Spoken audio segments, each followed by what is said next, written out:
you that are hopefully not living under a rock, I'd like to have Jason maybe talk about Choice Hotels, their franchise base, number of employees, and all the good things that they're doing as a context to all the work that we're going to talk about today. And then we'll jump right into the cybersecurity considerations. So, Jason, do you want to talk about Choice Hotels broadly for a moment? Sure. Good afternoon, good morning. I don't know what time it is. Somewhere around there. So Choice Hotels, obviously the name's recognizable. We have more than 7,000 hotels across the world. From a context standpoint, all but a very, very small number are franchised. So we're across 45 to 50 different countries globally. Imagine the different regulatory issues that we face, things of that nature. We're also a very cloud-focused organization. And so a couple years ago, under Brian Kirkland's leadership, our CIO who was here earlier, put this cloud-first strategy focus in place. And so we spent a lot of time over the last couple of years really modernizing our environment, but also taking advantage of those cloud capabilities. So we are based in Rockville, Maryland, but if you drove on the 101, you probably saw our shiny brand new building right just about a half mile north of here. So Scottsdale is home for me, and it's good to be at a conference in person. Nice to see everybody. So what's the heating and air conditioning bill like at that all-glass building that I drove by? Oh, it's going to be brutal. We'll see. It just opened up. We'll find out. You have a complex technology stack that's built in-house, is that correct? Is it CRS, PMS, and things like that? Yeah, so pretty much every major system is built in-house. We built a brand new, what we call a GRS, a global reservation system, 100% based in AWS. It was native cloud first to begin with. Our PMS has always been a cloud first approach. We have recently, as Brian mentioned earlier, started moving towards more kind of off-the-shelf solutions when it's not a competitive advantage for us. But when we look at our technology team, there's 500-600 technologists in Choice that are focused on running those solutions, developing and operating them across our franchise. When you talk about cloud just a moment ago, that's certainly a market change from the rest of the industry, at least from a broad transition standpoint. You could certainly talk about technology companies and how quickly they've adopted the cloud. Platform as a service and all the great things we talked about earlier today. But when you think about, say, the risk of on-premise hardware, software, technology stacks versus cloud, for example, what are your thoughts about the current state and how that might change in the future? So I'll acknowledge it, Brian. I was a naysayer against the cloud early on. And now he's arm wrestled me and convinced me into it. It really is a good thing for us. And so the reality is, if I look at a Google Cloud or a Microsoft Azure or an AWS Cloud, they've got armies and armies of people securing that infrastructure. I could never afford that level of staffing. To kind of put it in perspective, we're somewhere around 50 associates in our security team at Choice. They have 50 people just on one single service, and having hundreds of services, there's just no way I can keep up with that. And so when I think about the cloud, I'm all in on this cloud-first approach. I'm all in on artificial intelligence and ML. When I think about our security stack, I'm not buying any solution today unless it has built-in machine learning, and I want to see them migrating to the artificial intelligence space. So I guess you can say I'm a convert. That's great. I'm not going to admit that outside of this room, though. Okay, I'm not going to give them credit for convincing me. Well, I think this is being recorded somewhere, so it's probably too late. But all right, we'll call it a changed mind isn't a bad mind, so not a problem at all. In the context of risks for cloud, risks for on-premise software, and all the things that we face on a day-to-day basis, either as consumers or certainly advanced persistent threats like we keep reading about in the news, what are the things that you focus on from a strategic standpoint? What are the things that you see in the news? What are the people that you're following to address these risks proactively rather than, unfortunately, ending up in the news, like, unfortunately, all the things that we've seen today? So what's keeping you up at night? So there's this meme that's out there. It's kind of passed around in the security circles. You have the first bed where you have the CEO lying in bed, just relaxing, couldn't sleep any better. Next bed, you've got the CFO, maybe on his or her side, a little scrunched up. Third bed, you've got the CIO, covers are on the bottom, kind of CIO's sleeping well, but kind of twitching around. And then the fourth bed is empty, and that's the CISO, the security bed. And I can positively guarantee you that that's how life has been at least the last week for us.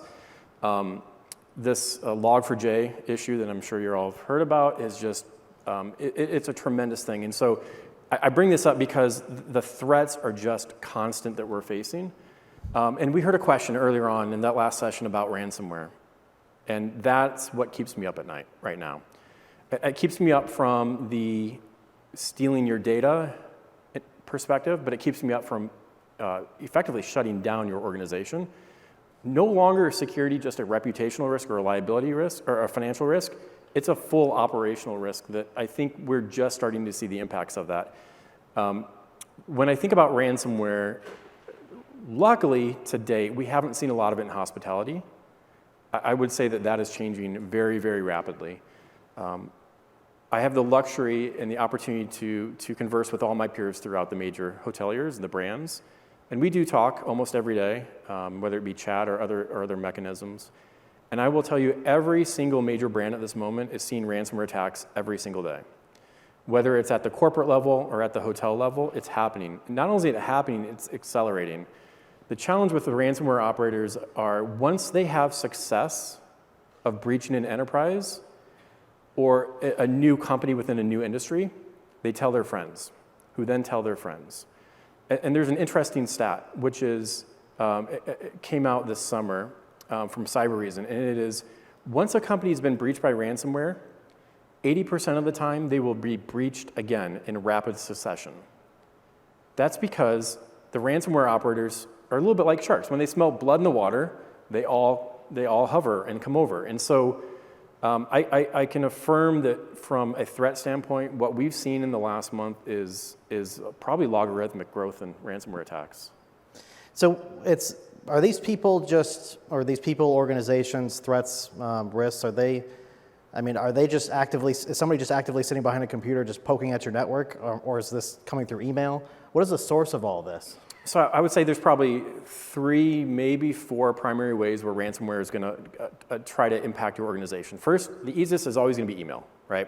It's going to be the malicious attachment. It's going to be an email that has a link to a website to download it. Some new novel attacks we've seen in the last 2 weeks is hackers breaking into your vendors, breaking into your customers.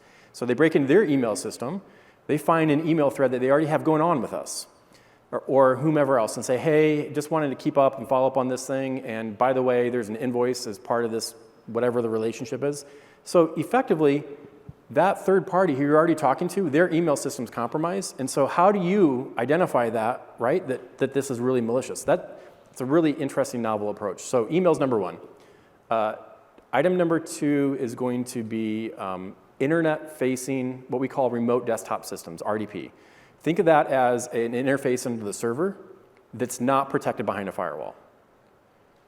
Number 3 is going to be VPN.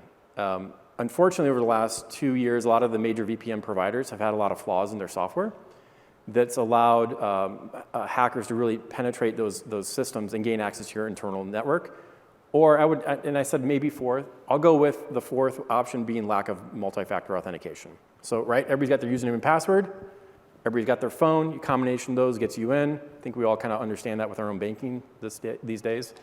But if you're not using MFA across the board, start that now. That is I can share that, we had a lot of issues previously a couple years ago before we put in MFA in place. And since we put that MFA in place, we have not had one single issue after that MFA went in place. And I'm not alone in that. I think Google's been pretty public about their successes in going with MFA as well.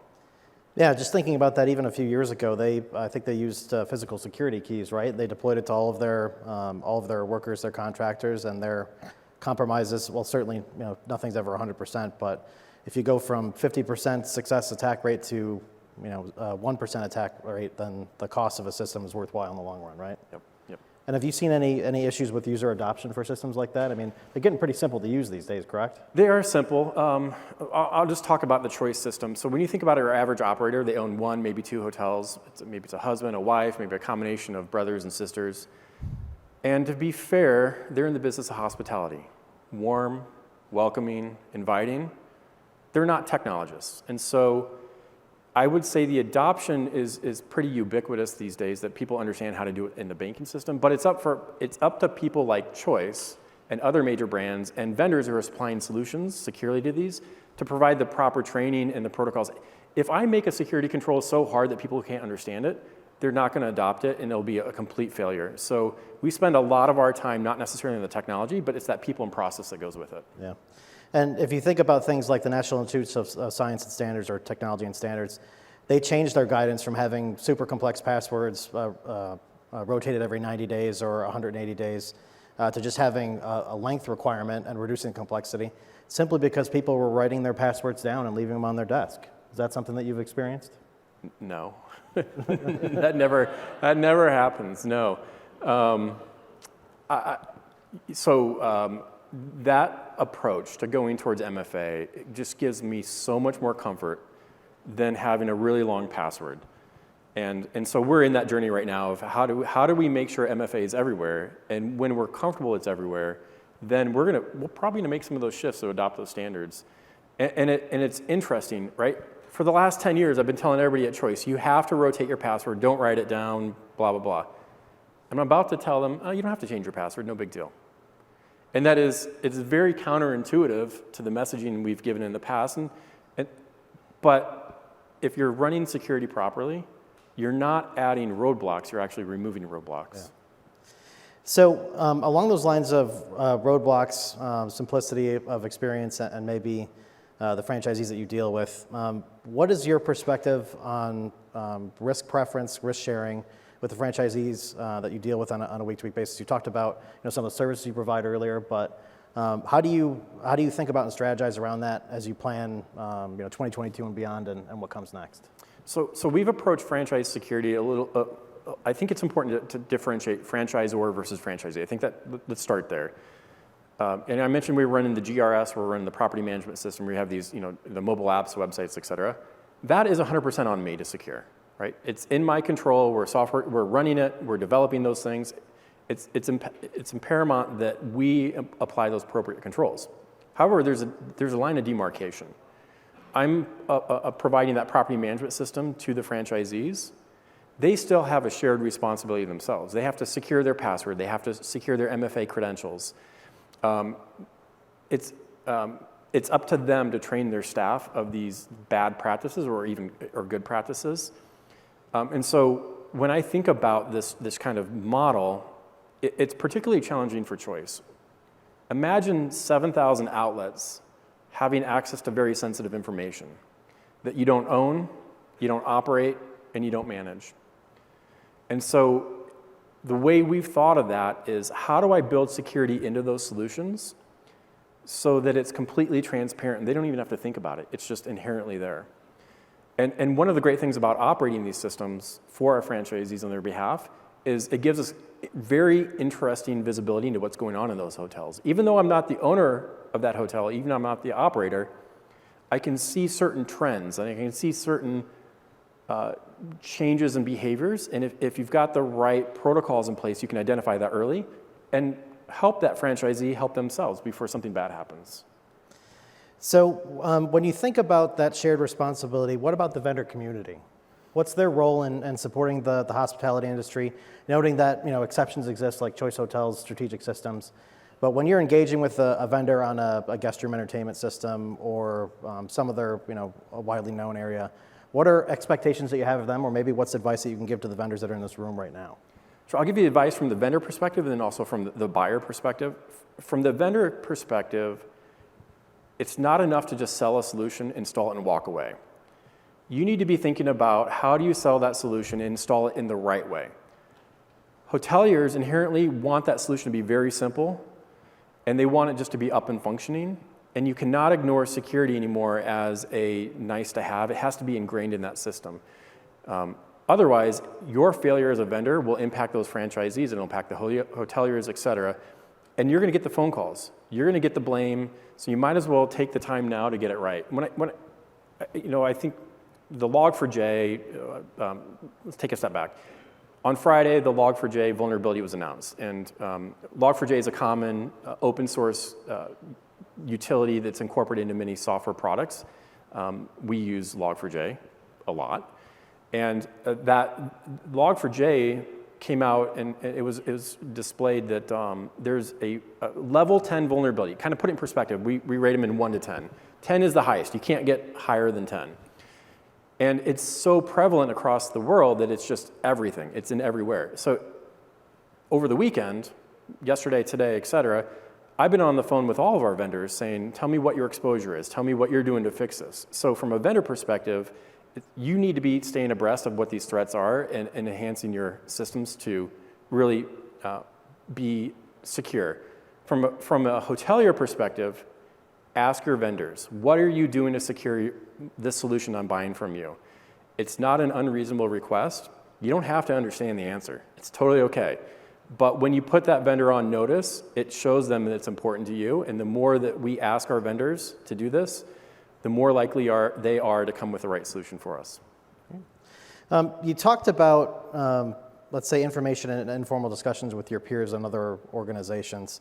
What's that like, especially since you've been a big part of that for years, previously at HG&G and HLA, and certainly now at other organizations. But talk to me about what that information sharing looks like and maybe ways for this group of people in this room to actually participate in that. Sure. So I'm going to give Patrick a big shout out here. So Patrick, many years ago, maybe 10 years ago, as part of HG&G, saw this informal thing happening with the security leaders across the lodging industry. And that we would meet periodically, and HG&G said, hey, let's formalize this. And so what we did as a group, in partnership with HG&G, was to establish an ISAC, an Information Sharing and Analysis Center. Think of this as a working group governed under an NDA where people can get together and share security threats. Threats are not competitive advantages. Me getting hacked isn't a competitive advantage versus somebody else is doing this. And so the government came out and issued some guidance under these ISACs that companies are allowed to talk to each other about security threats. And so under the guise of HG&G, we established the Travel ISAC. And it chaired that group for a number of years. And it was really, it was evolved into a very fantastic opportunity where at any moment, any of us see something unusual, we can pick up the phone, we can hit the Slack channel, we have message boards, we can share information. Now, recently in 2019, yeah, I would say, yep. 2019, the Travel ISAC merged with the Retail and Hospitality ISAC. And so now hospitality also has the retail group in there. So you have big players such as Target and Chipotle and many other large organizations. And the beauty of that merger was now we're not just sharing hospitality information, we're sharing retail because it's the same bad actors that are targeting all of us. Yeah. And so through that organization now in the board of directors, along with the Hyatt security leader, and I will say the threats that we see coming out of the hospitality far, far exceed the threats we see from the retail side. One of my vendors, very notorious, he started a very large cybersecurity firm who sees more events on a daily basis than tweets over an entire year from a quantity. And he said a really interesting thing, which is hospitality is the highest targeted industry. And I'll think about this for a moment. Who's after our data? You've got just somebody who's had a bad stay. They want to cause us harm, reputational, financial. You've got those threat actors who want credit card information for their own nefarious financial gain. You've got the hacktivists. You've got the ransomware operators these days. But you also have the nation states. And I think there's been some publicized, highly publicized potential nation state events against some of the hospitality firms over the last couple of years. When you think about that breadth, essentially it's every threat actor known, or at least every threat actor type known out there. Now, I'm not suggesting that we get more events than the government or the government of contractors. I'm just saying we see everything. And that through that RH ISAC, we're able to pass information in real time. And when I think about this Log4j vulnerability that came out, the amount of intel sharing has been phenomenal, and it's really helped protected us as an industry. It's not enough for me to secure my organization. We have to work together as a group. The financial industry started the FS ISAC many years ago, and they kind of set this model. There was a group targeting banks that were doing denial of services, and they were angry at the banks. They were trying to ransom them and extort them into paying a fee. Well, the banks got together, and through this FS ISAC, they effectively built up their controls. And these bad actors were so angry, they said, okay, we're done with the FS, we're done with financial services. They issued their own press release and said, we're going after hospitality. The hackers issued a press release to say we're going after hospitality. And so when I talk about this ISAC concept, if you're in the hotel side of the business, you should be thinking about how can you get involved in this. Even if you're a smaller organization, you've got a handful of properties, there's still value. Because a lot of that information that's being shared, you can go to your vendors now and say, hey, how are you handling this on my behalf? Can the suppliers and vendors in the space participate too? Yes, yep. Okay, great. So moving on from the ISAC opportunity and maybe ways for everyone to work together in this room, which is obviously very important to us longer term, I'd love to hear more about your perspective on maybe US-based or international-based regulatory issues relevant to cybersecurity and where you think governments can help the hospitality industry moving forward. So in other words, is regulation good or bad? Well, I think we all know the answer to that, but I think my point is, where can they help us, and where should they not hinder us? Maybe. So there's an agency in the United States government called the CISA, and they're really kind of that central focus point for cybersecurity within the government. Jen Easterly is a phenomenal leader, and she's really transformed that group into something amazing. And what they're doing is maybe I'm not talking about regulation, but I'll come back to that in a second. But the government is starting to share information with private entities. Historically, government wanted to suck up the information from entities so they could protect themselves. Now that paradigm is shifting, it's becoming a true partnership. And so from a governmental perspective, I love where this is going because this is truly a game changer for at least domestic US companies. From a regulatory standpoint, privacy and security go hand in hand. They're intrinsically linked. And the challenge I have today from a privacy standpoint is I've got 50 different states with 50 different privacy regulations, and it's very hard for me to meet everybody's expectation because they're so dramatically different. We take the perspective of what's the most restrictive, and we'll apply that across the board. It just kind of goes that way. But I believe there is a benefit from a national privacy regulation. From a security perspective, I worry about a nationalized security regulation. Every company, every industry is unique, and there's no way to take a Swiss Army knife and make a regulation that's going to meet everybody's needs. Yeah, and you can see the complexity of that playing out. Nevada has a cybersecurity and privacy regulation. New York, Illinois has biometrics, which obviously has some impacts on cybersecurity and privacy. I think Virginia now has one, and there's probably at least 10 or 15 other states that have it on the docket, which obviously increases the complexity that we need to deal with. So I guess my question is, how many lawyers are on your staff at this point? I talk to the lawyers every day.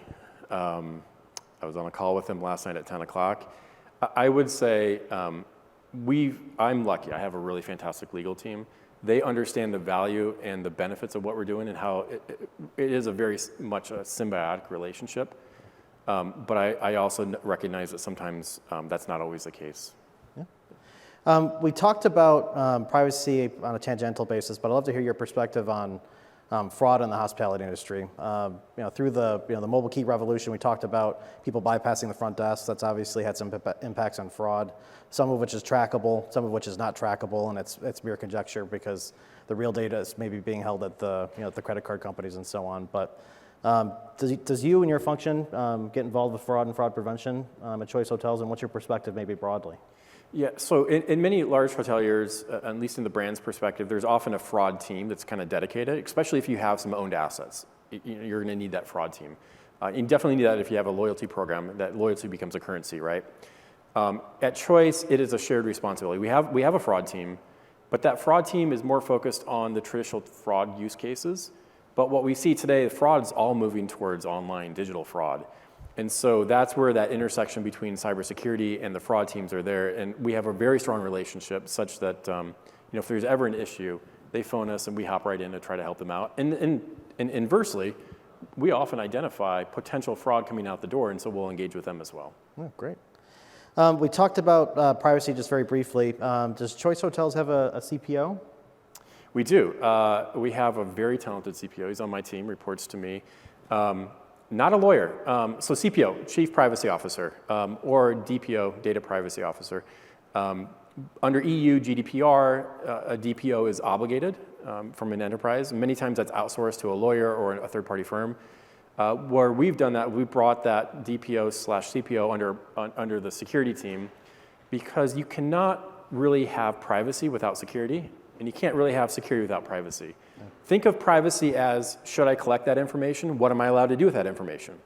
Security is more about, okay, now I've got this information, how do I protect it from misuse or the integrity of that information? And so working together, it really builds a much stronger program for us.